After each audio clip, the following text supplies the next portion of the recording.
G'day. I wanted to follow up on a comment I made in a previous video about an important topic that I think is really crucial to be aware of, particularly when you're in a job, um, because it's a big trap to not take seriously and pay attention to. And it's something that kind of creeps up on you over months and years, and it really only um, kind of takes its hold of you once you're facing leaving that organization, looking for other work. And that is being isolated from networks beyond your workplace, or maybe not even having them. In my experience, maybe because I'm always interested in so many things, I've never relied on just my networks in my job to be kind of all there is about my career. But I've seen and I've experienced firsthand how attractive it is to just almost sit back, go for the ride when you're in a job. Let's face it, jobs are very busy. They take a lot out of you. You're at work for many hours every day, sometimes at night, weekends. Um, in the job that I was in, I travel quite a bit. Um, and I also went away to these conferences, work conferences, and things called away days, and overnights, sometimes many days at a time. Now, in one way, it kind of felt almost like a pseudo holiday because you are staying in, nice accommodation maybe and having your meals provided for you. But it's also kind of a very artificial world, and it's a very artificial world in terms of your life. So all the way along through my career, I've always maintained outside interests to my job, to my workplace, professional networks that extend into sometimes even different areas of work or areas of interest. And I know that in my work in some organisations, I would have people who'd worked there for much longer than me, and very, very senior people who would come and talk to me because they knew that I had that outside perspective, and they were feeling very isolated. They felt they knew that they were leaving the organisation, and they didn't know quite what to do with themselves. Um, they didn't know um, who they should approach. They had really no professional networks or connections much outside the organisation, and they were feeling a bit unsettled and fearful about all that. And it was, although I tried to help them as much as I could, and I did, refer them to people that I knew and contacts. It struck me then, and it does still now, that it's really, really important to spend a little bit of time once a week, once a month, whatever it is, just doing something to foster external networks. Now, that can be in any form you like. It can be joining a professional business network, going to they often have breakfast before work or lunches. You go along and hear a speaker. You can join groups like Toastmasters or other associations where you practice and learn how to give speeches, but they're also really a way to build your networks and contacts. Um, you can, if you've been to a university or college, uh, don't overlook maintaining your connection with professional alumni. If you're not connected with that, I'm pretty sure most organisations and universities would have that. Um, Even school reunions, if they come up, I know they can be pretty scary. But once again, they're maintaining a part of you that's really important, even if it's just for your own well-being.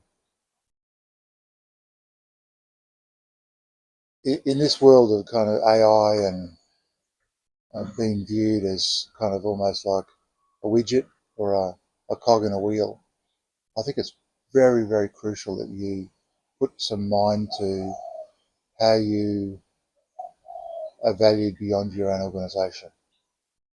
When you're getting paid every week or month or whatever, um, maybe getting free coffee or nice things at work and people are pleasant to you, you can psychologically lapse into this kind of blackout zone of, oh, this is how it's always going to be, and I just need to enjoy the ride, really. Um, Unfortunately, in the state of work at the moment, jobs are short-lived, they're contracts, um, very unreliable to be able to put too much faith in them.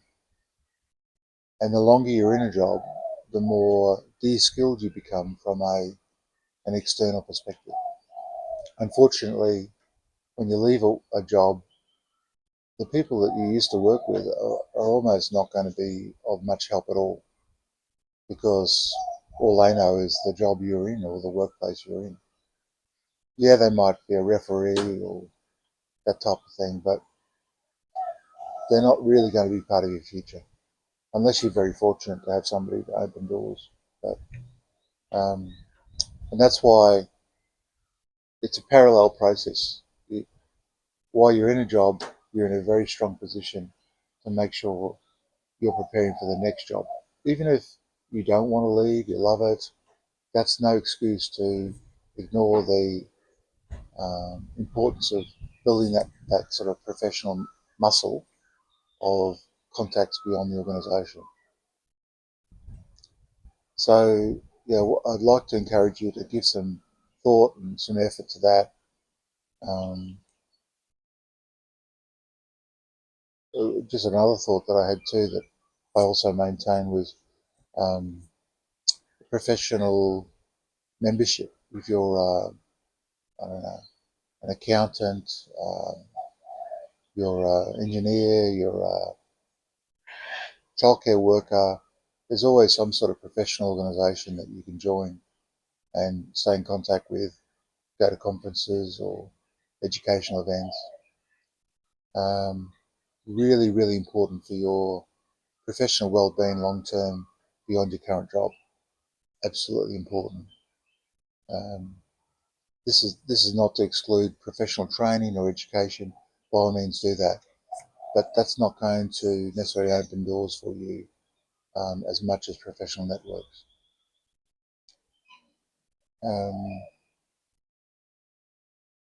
I don't know what it was about 25 years ago that made me think, like, even though I've done my education and I had a pretty good job, why it was important to like stay connected to um,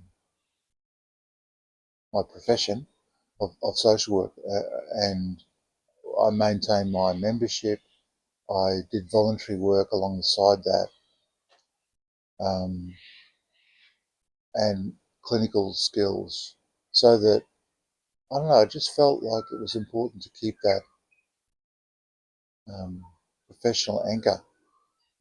Not that I feared losing my job, and if I fast forward, it was 15 or more years before I even needed to think about that part of my professional network as something that I might want to leverage to um, get income or develop this part of my life where I'm doing self-employment.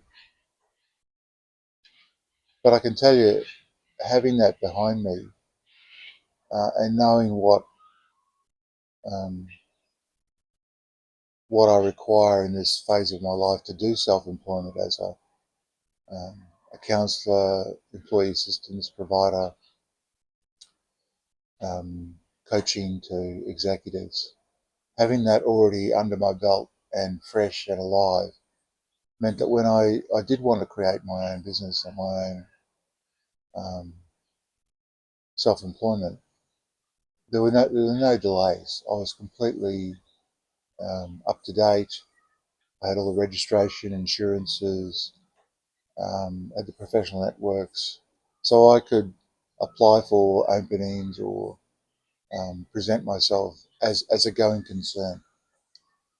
Um, and that meant I didn't have to spend months or possibly even years refreshing my skills or um,